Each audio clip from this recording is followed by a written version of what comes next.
بسم اللہ الرحمن الرحیم۔ معزز ناظرین، ویڈیو کو لائک اور چینل کو سبسکرائب کر کے ہماری حوصلہ افزائی کیجیے۔ آپ کی حوصلہ افزائی سے ہماری محنت اور بہتر ہو سکے گی۔ ہمیں آپ کی حوصلہ افزائی کی سخت ضرورت ہے۔ بہت بہت شکریہ۔ گمنام ہیرو کے معزز ناظرین، السلام علیکم۔ آئیے چلتے ہیں کہانی کی طرف۔ صنف ناظر کی شمولیت کے بارے میں اس نے کسی رازداری سے کام لینے کی ضرورت نہیں سمجھی تھی۔ میرے اطمینان دلانے پر اس کی فکر مندی کو خاصا افاقہ ہوا، لیکن پھر بھی وہ پوری طرح مطمئن نہیں ہو سکتا تھا۔ میں ناشتے سے فارغ ہوا ہی تھا کہ ظفر آ پہنچا۔ اس کا چہرہ گمبھیر اور ستا ہوا تھا۔ میں نے اس سے پہلا سوال سینتے کاسیلو کے بارے میں کیا، جس کا جواب نفی میں تھا۔ مجھے اندازہ تھا کہ ظفر نے اپنا راز محفوظ رکھنے کے لیے اسپیشل ٹاسک فورس کے چیدہ افراد کو سینتے کی تلاش میں لگایا ہوا ہوگا۔ میں نے اسے گمراہ کرنے کے لیے جو کہانی تراشی تھی، اس کی بنا پر مجھے پورا یقین تھا کہ ظفر کی تلاش صرف اسلام آباد تک ہی محدود رہی ہوگی۔ باقیات کی کڑیاں نشاندہی کر رہی تھی کہ روحی کے گیسٹ ہاؤس پر یلغار کرنے والے افراد اسی کے بھیجے ہوئے تھے، لیکن وہ خود کو معصوم ظاہر کر رہا تھا، اس لیے اس کے استفسار پر مجھے وہ کہانی ایک بار پھر دہرانی پڑی۔ میں نے اپنی کسی بھی بات سے اس پر کوئی شبہ نہیں ہونے دیا، بلکہ اس کے اسی نظریے سے اتفاق رائے کا اظہار کرتا رہا جو سینتے کے نامعلوم دشمنوں کی نشاندہی کرتا تھا۔ اس نے باتوں میں نہایت ہی چالاکی کے ساتھ یہ بھی دریافت کیا کہ میری پنڈی اور اسلام آباد آمد کے بارے میں کون لوگ واقف تھے۔ میری سلامتی کے لیے اس سوال کا جواب نہایت اہم تھا۔ فنگر پرنٹس کی یکسانیت کو نظر انداز کرنے کے بعد ہر اعتبار سے یہ شخص ثابت ہو رہا تھا کہ وہ ظفر نہیں تھا، بلکہ اس کے روپ میں کرنل جیسی جونز کا آدمی البرٹو ویلیسا تھا، جو ڈیوڈ اسٹارز نامی یہودی قوم پرست تنظیم کے لیے کام کر رہا تھا۔ پاکستان جیسے ملک میں اس کے لیے اپنی سلامتی اور بقا کا مسئلہ بہت نازک تھا۔ اگر اسے میری طرف سے ذرا بھی شبہ ہو جاتا تو وہ بے دریغ میرا صفایا کر سکتا تھا۔ میں نے اسے بتایا کہ ویرا اور غزالہ کے علاوہ اول خان کو بھی میرے اس سفر کا علم تھا۔ میں نے اسے یہ بھی جتا دیا کہ میں نے اس کے دفتر کا نمبر اول خان سے ہی لیا تھا۔ مقصد صرف اتنا تھا کہ وہ میرے بارے میں کوئی خطرناک ارادہ رکھتا ہو تو اتنے افراد کے باخبر ہونے کی وجہ سے اس پر عمل کرنے سے باز رہے۔ سینتے کاسیلو لاپتہ ہے، تم اسی کے کام سے یہاں آئے تھے، اب تمہارا کیا پروگرام ہے؟ اس نے عقابی نظروں سے میری طرف دیکھتے ہوئے سوال کیا۔ اسے ابھی تک تمہارے نظریات کا علم نہیں ہو سکا تھا۔ رات کے واقعات سے وہ خوفزدہ ہو گئی ہو تو اور بات ہے، ورنہ آج اسے کہیں نہ کہیں نمودار ہونا چاہیے۔ یہ اور بات ہے کہ وہ منظر عام پر آتے ہی تمہارے آدمیوں کی تحویل میں چلی جائے گی۔ اس کے بارے میں تمہارے کیا عزائم ہیں؟ چند ثانیوں کی خیال انگیز خاموشی کے بعد وہ بولا، تم ہمارے طریقہ کار سے اچھی طرح واقف ہو۔ ہم بلا وجہ کسی کو تنگ نہیں کرتے، لیکن جس کے پیچھے لگ جاتے ہیں اسے اس کے انجام تک ضرور پہنچاتے ہیں۔ آخر تم اس پر کس بارے میں شبہ کر رہے ہو؟ وہ ویرا کے ساتھ مل کر کیا کرنا چاہتی ہے؟ ان سوالات کے جوابات دیے بغیر تم مجھے اس کے قتل پر قائل نہیں کر سکتے۔ میں اتنا جانتا ہوں کہ اسپیشل ٹاسک فورس والے تمام تر ثبوت اور شواہد جمع کیے بغیر کسی کو نہیں مارتے۔ ایک بار سینتے کاسیلو ہاتھ آ جائے تو میں تمہیں سب کچھ بتا دوں گا۔ وہ قدرے تذبذب کے بعد بولا، فی الحال میں اس معاملے میں اپنی زبان بند رکھنے پر مجبور ہوں۔ مجھے افسوس ہے کہ اب میں ایس ٹی ایف کے لیے قابل اعتماد نہیں رہا۔ یہ اعتماد کی نہیں، فورس کے ڈسپلن کے بات ہے، اس نے خشک لہجے میں کہا۔ آج سے پہلے بھی تمہیں ان باتوں پر اعتماد میں لیا جاتا رہا جن سے تمہارا براہ راست تعلق ہوتا تھا۔ ایس ٹی ایف کی اندر کی کہانیاں تم سے ہمیشہ پوشیدہ رکھی گئی تھی، لیکن سینتے کاسیلو سے میرا براہ راست تعلق ہے۔ وہ میرے ساتھ یہاں آئی ہے، میں اس کے بغیر واپس گیا تو ویرا کو کیا منہ دکھاؤں گا؟ تم میرے اور ویرا کے مراسم سے بخوبی واقف ہو۔ سینتے کاسیلو اب ریاستی مسئلہ بن گئی ہے، اس نے مجھے معروف کرنے کے لیے کہا۔ تمہیں رضاکارانہ طور پر اس معاملے سے دستبردار ہو جانا چاہیے، یعنی میں اس لڑکی کو تمہارے رحم و کرم پر چھوڑ کر واپس چلا جاؤں، یہ سب سے اچھی بات ہوگی۔ ویرا کو تم آج کی صورتحال بتا کر بری الذمہ ہو سکتے ہو۔ اس کے پیچھے کچھ لوگ تمہارے گیسٹ ہاؤس پر پہنچے اور وہ خوفزدہ ہو کر روپوش ہو گئی۔ یہ بہت سیدھی اور فطری کہانی ہوگی۔ اس معاملے میں میری دلچسپی کا تذکرہ گول کر کے تم ہر الجھن اور جواب دہی سے بچ جاؤ گے، لیکن اول خان کو مجھے سب کچھ بتانا ہوگا۔ میں نے اس سے اتفاق رائے ظاہر کرتے ہوئے کہا، ہو سکتا ہے کہ وہ مجھے سینتے کاسیلو کے جرائم سے آگاہ کر دے۔ ناممکن، اس نے اپنا سر ہلاتے ہوئے کہا، یہ میرا کیس ہے۔ اول خان اس بارے میں ایک لفظ بھی نہیں جانتا۔ تمہارے بتانے یا نہ بتانے سے کوئی فرق نہیں پڑے گا، اسے اوپر والوں سے ہی معلومات حاصل ہو سکیں گی، لیکن ہماری فورس میں اپنے سینئر افسران سے سوال جواب کرنے کی روایت نہیں ہے، اور اگر سینتے کاسیلو تمہارے آدمیوں کو جل دے کر کراچی نکل گئی تو پھر اسی سے بات کر لینا۔ ایسی صورت میں یہ تمہاری اخلاقی ذمہ داری ہوگی کہ اسے وہاں روک کر مجھے اس کی موجودگی سے آگاہ کرو، بصورت دیگر تم بھی اس کے شریک کار تصور کیے جاؤ گے۔ اور میرے بارے میں کیا حکم ہے؟ میں نے تلخ لہجے میں سوال کیا۔ تم اپنی مرضی کے مالک ہو، چاہو تو ابھی واپس کراچی جا سکتے ہو۔ میں نے سینتے کسیلوں کے معاملے کے نشیب و فراز تمہیں سمجھا دیے ہیں، ان پر فرصت میں ایک بار پھر غور کر لینا۔ مجھے اس تصوری سے ذہنی اذیت ہوتی ہے کہ فرائض کی بجا آوری کے لیے مجھے اپنے حلیفوں کا حریف بننا پڑے۔ وہ دشمنی کی کھلی مگر شائستہ دھمکی تھی۔ وہ مجھے جتانا چاہ رہا تھا کہ سینتے کسیلوں کے معاملے میں وہی سب کچھ تھا۔ اول خان پوری کوشش کے باوجود میری کوئی مدد نہیں کر سکتا تھا۔ مشکل یہ تھی کہ اسپیشل ٹاسک فورس کی ساخت بہت عجیب اور پراسرار تھی۔ میں فورس کے صرف ان ہی عہدے داروں سے واقف تھا جو میرے سامنے آ چکے تھے۔ ان کے اوپر یا نیچے والوں کا سراغ لگانا کسی بھی طرح ممکن نہیں تھا۔ ان تک رسائی ممکن ہوتی تو میں یہ معلوم کر سکتا تھا کہ ظفر نے ان کو سینتے کسیلوں کا معاملہ کس رخ سے سمجھایا ہے۔ وہ موجودہ حالات میں میرا قیاس یہ تھا کہ ظفر کو سینتے کسیلوں کی طرف سے اپنی شناخت کا ذاتی خطرہ لاحق تھا، اس لیے وہ اپنی پوزیشن سے فائدہ اٹھاتے ہوئے بالا اسے گھیرنے کی کوششوں میں لگا ہوا تھا۔ اگر کسی مجبوری کی وجہ سے وہ معاملہ اس کے اوپر والوں کے علم میں آ جاتا تو وہ انہیں سینتے کسیلوں کی ملک دشمنی کی کوئی بھی فرضی کہانی سنا کر مطمئن کر سکتا تھا۔ اس دوران میں میری تمام تر توجہ ظفر کے ہاتھوں پر مرکوز رہی۔ اس بار میں ایک خاص مقصد کے تحت اس کے ہاتھوں کا جائزہ لے رہا تھا، لیکن میں نے اندازہ لگایا کہ وہ گفتگو کے دوران میں اپنے ہاتھوں کے استعمال کا عادی نہیں تھا اور بیشتر وقت ہاتھ گود میں رکھے بیٹھا رہا۔ تم فکر نہ کرو، میں نے رسمی سی ہنسی کے ساتھ کہا، اپنے فرائض کی ایماندارانہ بجا آوری میں تم مجھے ہمیشہ اپنے ساتھ پاؤ گے۔ اگر تم سینتے کسیلوں کے جرائم کے بارے میں کھل کر بات کرو تو ہو سکتا ہے کہ میں خود ہی اسے تلاش کر کے تمہارے سامنے پیش کر دوں۔ موجودہ صورتحال میں میں زیادہ سے زیادہ غیر جانبداری ہی رہ سکتا ہوں۔ اگر وہ تمہارے آدمیوں سے مقابلے میں ماری نہ گئی تو میں اسی سے بہت کچھ معلوم کر لوں گا۔ میرا مشورہ ہے کہ تم ویرا سے بات کرو۔ سینتے کسیلوں کی حرکتوں کی پشت پر مجھے اسی کا دماغ کار فرما نظر آ رہا ہے۔ اب شاید وہ ہمارے ساتھ مخلص نہیں رہی ہے۔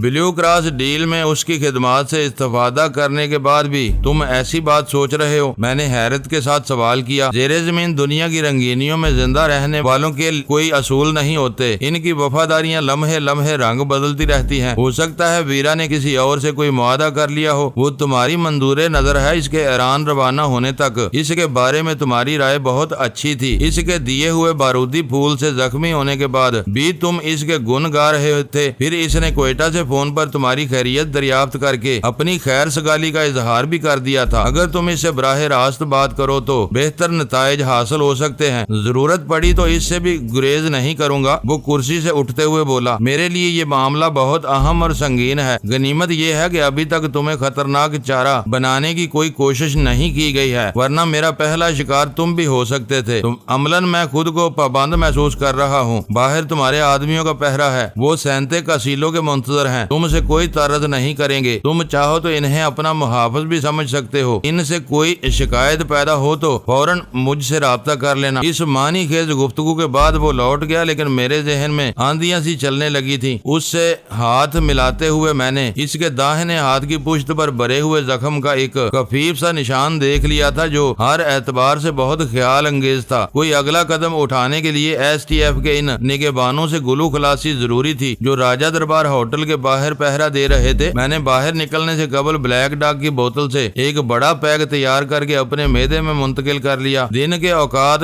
میں عموماً سکاچ نہیں پیتا، لیکن اس روز البرٹو بیلیسا جیسے خوفناک دشمن سے روبرو مذاکرات کے بعد میں کسی ہلکی سی بے اعتدالی کی ضرورت محسوس کر رہا تھا۔ میرے کمرے میں ایک تھیلے کے علاوہ کوئی قابل ذکر چیز نہیں تھی، اس لیے میں کمرہ مکفل کر کے باہر روانہ ہو گیا۔ ہوٹل کے برآمدے سے اترتے ہوئے میں پوری طرح چکنا تھا، اس لیے وہ تنومند شخص میری نظروں سے پوشیدہ نہ رہ سکا جس نے مجھے دیکھتے ہی ایک تھڑے سے اپنی جگہ چھوڑ دی تھی۔ میں سڑک پر اترتے ہی اس کی طرف ہو لیا۔ ابتدا میں وہ میرے رخ کا اندازہ نہیں کر سکا، لیکن فاصلہ کم رہ جانے پر جب اس نے مجھے اپنی طرف آتے دیکھا تو بوکھلا گیا۔ میں نے قریب پہنچ کر دوستانہ مسکراہٹ کے ساتھ اس کے شانے پر ہاتھ رکھا تو وہ بدکے ہوئے جارحانہ تیوروں کے ساتھ میری طرف دیکھ رہا تھا۔ تمہارے چیف نے بتایا تھا کہ تم میری حفاظت کے لیے یہاں مامور کیے گئے ہو، میں نے نرم لہجے میں کہا۔ میرا خیال ہے کہ تم میری کچھ مدد بھی کر سکو گے۔ میرا وہ راست اقدام اس بیچارے کے لیے اس قدر غیر متوقع تھا کہ وہ ہکلانے کے باوجود میری بات کا کوئی جواب نہیں دے سکا اور اسے تسلی تسلی دینے کے لیے مجھے دوبارہ کہنا پڑا، تمہیں گھبرانے کی ضرورت نہیں، تم یہیں رکے رہو اور کوئی سفید فام عورت نظر آئے تو اس کا پیچھا شروع کر دینا۔ میں ایک ضروری کام سے فارغ ہو کر ابھی تھوڑی دیر میں واپس آتا ہوں، لیکن مجھے تو ہر حالت میں تم پر نگاہ رکھنے کا حکم دیا گیا ہے، وہ الجھن امیز لہجے میں بولا، پھر ایک طرف اشارہ کرتے ہوئے کہنے لگا، عورت کے لیے وہ یہاں انتظار کرے گا۔ میں نے اس کے اشارے کی سیدھ میں دیکھا تو وہاں پان والے کے کیبن پر اسی جیسا ایک اور شخص بے پروایانہ انداز میں کھڑا ہماری طرف دیکھ رہا تھا۔ یہ اور بھی اچھی بات ہے، میں نے اطمینان ظاہر کرتے ہوئے کہا، مجھے یہی ڈر تھا کہ میری غیر حاضری میں وہ عورت نمودار ہو کر دوبارہ رپوش نہ ہو جائے۔ اب تمہیں میرا پیچھا کرنے کی ضرورت نہیں، ہم دونوں ایک ہی ٹیکسی میں چلتے ہیں، بس ذرا آگے پیچھے کا خیال رکھنا۔ وہ سخت تذبذب میں مبتلا ہو گیا تھا، شاید اسے اپنی پوری پیشہ ورانہ زندگی میں کبھی بھی ایسی مضحکہ خیز صورتحال کا سامنا نہیں کرنا پڑا تھا جہاں اس کا شکار بنفس نفیس اسے ساتھ چلنے کی دعوت دے رہا تھا۔ تم آگے چلو، میں دوسری ٹیکسی میں پیچھے پیچھے آتا ہوں، اس نے ہوشیاری سے کام لیتے ہوئے کہا۔ تمہاری مرضی، میں نے شانے اچکا کر کہا، میں اسلام آباد جا رہا ہوں، مجھے ڈر ہے کہ مری روڈ کی بھیڑ باڑ میں ہم ایک دوسرے سے بچھڑ گئے اور پھر تمہاری گوشمالی کی نوبت آ جائے گی۔ تمہارے ساتھ جانے میں بھی باز کی ناراضگی کا ڈر ہے، ہم دونوں کو تمہاری نظروں سے پوشیدہ رہ کر نگرانی کرنے کا حکم دیا گیا تھا، اس نے جھجکتے ہوئے کہا۔ اب تم سامنے آ ہی گئے ہو تو ساتھ جانے سے کیا فرق پڑتا ہے؟ میں نے اس کے ذہن کو بری طرح الجھانے کی کوشش کی، لیکن وہ ظفر کے خوف کی وجہ سے میرے ساتھ جانے پر کسی بھی طرح آمادہ نہ ہو سکا۔ میری تسلی کے لیے صرف اتنا ہی کافی تھا کہ وہاں نگرانی کرنے والوں کی تعداد صرف 2 تھی، اور اگر میں اپنا پیچھا کرنے والے کو جل دینے میں کامیاب ہو جاتا تو نہایت بے فکری کے ساتھ اپنے کام سر انجام دے کر واپس لوٹ سکتا تھا۔ وہ ٹریفک کے رش کے اوقات تھے، بسوں، ویگنوں اور گاڑیوں کے ہجوم کی وجہ سے مری روڈ کے ہر کراسنگ پر ہڑبونگ اور افراتفری کا عالم تھا، لیکن ایس ٹی ایف والے کسی کی ٹیکسی میری ٹیکسی کے ساتھ بالکل لگ کر چل رہی تھی، اس لیے اسے ڈاج دینے کا کوئی موقع نہیں تھا۔ صرافہ بازار کے قریب میں نے اچانک ہی ٹیکسی رکوا لی اور ڈرائیور کے ہاتھ میں 100 روپے کا نوٹ تھما کر اسے وہیں انتظار کرنے کی ہدایت کرتا ہوا ایک ریسٹورینٹ میں گھس گیا۔ میری توقع کے عین مطابق اس ریسٹورینٹ میں عقبی دروازہ بھی نظر آ رہا تھا۔ میں اندر ایک لمحہ بھی ضائع کیے بغیر دوسری طرف سے نکلا اور تیز تیز قدموں سے ایک طرف ہو لیا۔ تعاقب کرنے والے کے ہوشیار ہونے سے پہلے میں اس علاقے سے دور نکل جانا چاہتا تھا۔ راستے ہی سے میں نے دوسری ٹیکسی پکڑ لی اور اسے صدر بازار چلنے کی ہدایت دیتے ہوئے عقبی نشست پر اس طرح دھنس کر بیٹھ گیا کہ باہر سے صحیح طور پر دیکھا یا پہچانا نہ جا سکوں۔ صدر کے علاقے میں کئی پرائیویٹ فون بوتھ بھی موجود تھے، لیکن میں نے کشمیر روڈ پر واقع ٹیلی گراف آفس کا رخ کرنا مناسب سمجھا۔ اندر سے ٹوکن لینے کے بعد میں نے دیوار گیر پبلک بوتھ سے ویرا کے ہوٹل کا نمبر ملایا تو منشی نے بہت پھرتی کے ساتھ ویرا کو فون پر بلا دیا۔ وہ آیا تھا اور اسے صرف تمہاری تلاش ہے۔ میں نے کسی تمید کے بغیر ویرا کو آگاہ کیا۔ وہ مجھے یہ تاثر دیتا رہا کہ وہ اپنے بڑوں کی رضامندی سے تمہارے پیچھے لگا ہے، لیکن مجھے پورا یقین ہے کہ وہ ذاتی طور پر یہ سب کر رہا ہے۔ میرے ہوٹل کی نگرانی ہو رہی ہے، اس لیے تمہیں مجھ سے دور ہی رہنا ہوگا۔ وہ میرا جرم کیا بتاتا ہے؟ اس مرحلے پر ویرا کا یہ سوال قطعی فطری تھا، وہ اس بارے میں زبان کھولنے پر آمادہ نہیں ہے۔ آج میں نے اس کے داہنے ہاتھ کی پشت پر ایک نشان دیکھا ہے جو اہم ثابت ہو سکتا ہے۔ میں اب کسی پلاسٹک سرجن سے مل کر اسکن گرافنگ کے بارے میں کچھ معلومات حاصل کرنی چاہتا ہوں۔ اس ملاقات سے شاید فنگر پرنٹس کا معاملہ بھی حل ہو جائے۔ اس کے فنگر پرنٹس کا راز کھل جائے تو وہ بدترین مدافعانہ پوزیشن میں آ جائے گا۔ ہو سکتا ہے کہ وہ اپنی جگہ چھوڑ کر فرار ہونے پر مجبور ہو جائے۔ ویرا کی آواز پرجوش ہو گئی۔ میں اسے بھاگنے کا موقع نہیں دوں گا، میں نے پرعزم لہجے میں کہا۔ اسے گھیر کر ایسی جگہ ماروں گا جہاں اسے پانی بھی نہیں مل سکے گا۔ اس وقت تک تمہیں بہت محتاط رہنا ہوگا۔ میری فکر نہ کرو، میں نے ہوٹل کے منشی کو شیشے میں اتار لیا ہے۔ فون کے علاوہ میری تمام ضروریات کمرے ہی میں پوری ہو رہی ہیں۔ وہ کہا مار کر بولی، ویسے میں تمہاری مستقل مزاجی کی متعارف ہو گئی ہوں۔ میری اور اول خان کی طرف سے حوصلہ افزائی نہ ہونے کے باوجود تم نے ظفر کو بے نقاب کر ہی لیا ہے۔ پلاسٹک سرجن سے ملاقات کے بعد دودھ کا دودھ اور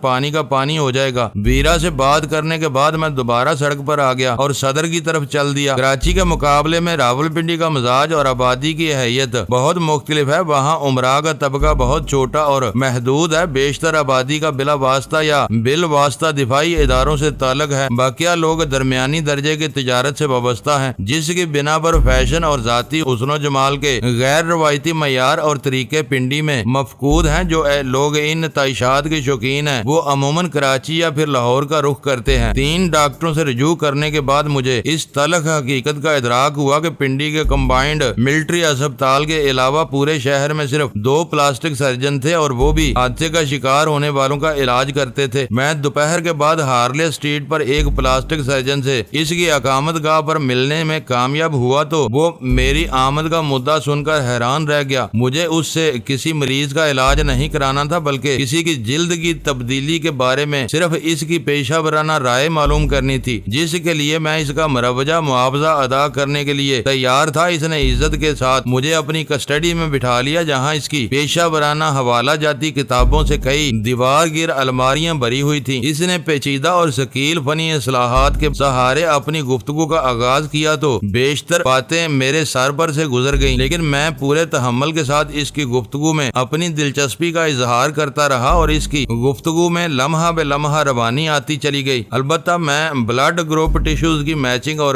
دیگر موٹی موٹی باتوں کے علاوہ کچھ نہیں سمجھ سکا۔ اس پلاسٹک سرجن کی وہ تمہیدی تقریر خاصی طولانی ثابت ہوئی۔ معلوم ہوتا تھا کہ اسے اپنے دل کی برسوں کی بڑاس نکالنے کے لیے ایک ایسا شکار میسر آ گیا تھا جو اپنے وقت کے ضیاع کا معاوضہ بھی ادا کرنے پر آمادہ تھا، لیکن جب تمہید اور عام اصولوں کا بیان ختم کرنے کے بعد اس نے انسانی جلد کی تبدیلی کے عملی امکانات پر روشنی ڈالنی شروع کی تو مجھے یہ جان کر خوشی ہوئی کہ اس مرحلے پر اس کا بیان قابل فہم ہو چلا تھا۔ میرے متعدد سوالات کے جواب میں جو صورتحال واضح ہوئی وہ کچھ یوں تھی کہ چند بنیادی طبی لوازم پورے ہونے کی صورت میں ایک زندہ انسان کی جلد دوسرے زندہ انسان کی جلد کی جگہ پیوند کاری کے لیے استعمال کی جا سکتی تھی۔ سن کر دینے والی یا بے ہوش کر دینے والی ادویات کے استعمال کے باوجود وہ عمل دونوں فریقوں کے لیے خاصا اذیت ناک ہو سکتا تھا۔ جلس جانے یا کسی حادثے کا شکار ہونے کی صورت میں ظاہری بدنمائی کو چھپانے کے لیے ایسی طبی امداد عموماً ناگزیر ہوتی ہے اور اس مقصد کے لیے مریض ہی کے کولوں، رانوں یا دیگر مستور حصوں کی جلد کاٹ کر ضائع شدہ جلد کی جگہ جوڑ دی جاتی ہے، لیکن بلا کسی ضرورت 2 صحت مند افراد کی جلد کی باہمی پیوند کاری خاصی بے رحمانہ ثابت ہو سکتی ہے اور اس کے لیے سرجن کا انتہائی درجے مشاق ہونا ضروری ہے۔ میں بات کو گھما پھرا کر انگلیوں اور ہتھیلیوں کی کھال کی طرف تبدیلی کی طرف لانا چاہ رہا تھا، لیکن اس پلاسٹک سرجن کے رویے کو دیکھتے ہوئے میں نے وہ ارادہ ترک کر دیا۔ میرے ایسے سوالات سے یہ بات بالکل ہی واضح ہو جاتی کہ میں کسی بھی شخص کے فنگر پرنٹس کی تبدیلی کے امکان پر غور کر رہا تھا اور وہیں سے سرجن کے ذہن میں شبہات جنم لینے لگتے کہ میں کسی بڑے جرم کے ارتکاب کے لیے وہ ساری معلومات حاصل کرتا پھر رہا تھا۔ میں اس پلاسٹک سرجن کے پاس 1.5 گھنٹہ گزارنے کے بعد وہاں سے رخصت ہوا تو مجھے پورا یقین ہو چکا تھا کہ کرنل جیسی جونز نے ظفر کے ساتھ وحشیانہ سلوک کرتے ہوئے اس کے دونوں ہاتھوں اور انگلیوں کو کھال اتروا کر البرٹو کے ہاتھوں پر چڑھوا دی تھی۔ اس میں شبہ نہیں کہ اس عمل میں البرٹو کو بھی صبر آزما تکلیف سے گزرنا پڑا ہوگا، لیکن اس کے سامنے کوئی بہت بڑا مقصد رہا ہوگا جس نے اسے وہ اذیت سہنے کا حوصلہ دیا ہوگا۔ جبکہ ظفر کو قربانی کا بکرا بنایا گیا تھا، امکان یہی تھا کہ اس کے ہاتھوں کی جلد اتارنے کے بعد اسے بے دردی کے ساتھ موت کے گھاٹ اتار دیا گیا ہوگا اور اس کی جگہ البرٹو ویلیسا کو ظفر کے روپ میں پاکستان بھیج دیا گیا ہو۔ نقلی الظفر یا البرٹو ویلیسا کے داہنے ہاتھ کی پشت پر نظر آنے والا لمبا اور باریک سا نشان ایسی پلاسٹک سرجری کا کھلا ثبوت تھا اور مجھے پورا یقین تھا کہ ماہرانہ طبی معائنے کے نتیجے میں اس کے دونوں ہاتھوں پر سرجری کی وہ علامات دریافت کی جا سکتی تھی۔ ان انکشافات کے بعد میرے دل میں نقلی ظفر کے خلاف قہر و غضب کا لاوا کھولنے لگا۔ ہارلے اسٹریٹ سے میں دوبارہ ٹیلی گراف آفس پہنچ گیا۔ وہاں اندرون ملک اور بیرون ملک فون کرنے کے امیدوار مردوں اور عورتوں کا خاصا ہجوم تھا۔ وہاں کچھ وقت گزارنے کے بعد مجھے اندازہ ہوا کہ اس شہر میں ایسے گرانوں کی تعداد بہت زیادہ تھی جن کے سربراہ اپنی روزی کمانے کے لیے بال بچوں کو چھوڑ کر مشرق وسطی کے مختلف ملکوں میں گئے ہوئے تھے اور ان کی عورتیں اپنے سرتاجوں کی آواز سننے کی امید میں اس سرکاری پبلک کال آفس میں انتظار کی گھڑیاں گن رہی تھی۔ تھوڑی ہی دیر میں میرا دیا ہوا نمبر پکارا گیا اور میں نے 2 نمبر بوتھ کا دروازہ بند کر کے ریسیور اٹھا لیا۔ ظفر پر ہاتھ ڈالنے کا وقت آ گیا ہے، میں نے اول خان کی آواز سننے کے بعد کہا۔ اب وہ تمہاری ٹاسک فورس میں ایک دن بھی نہیں گزار سکے گا، معلوم ہوتا ہے وہ کسی جونک کی طرح تمہارے دماغ سے چمٹ کر رہ گیا ہے۔ میں کہتا ہوں کہ اسے بھول جاؤ ورنہ ہم دونوں کے مراسم میں فرق آ جائے گا۔ وہ ہسپانوی زبان جانتا ہے لیکن اس سے انجان بنا رہتا ہے، اردو محاوروں کے معاملے میں وہ بالکل صفر ہے اور اب وہ ویرا کے خون کا پیاسا ہو رہا ہے کیونکہ اس نے اچانک ہی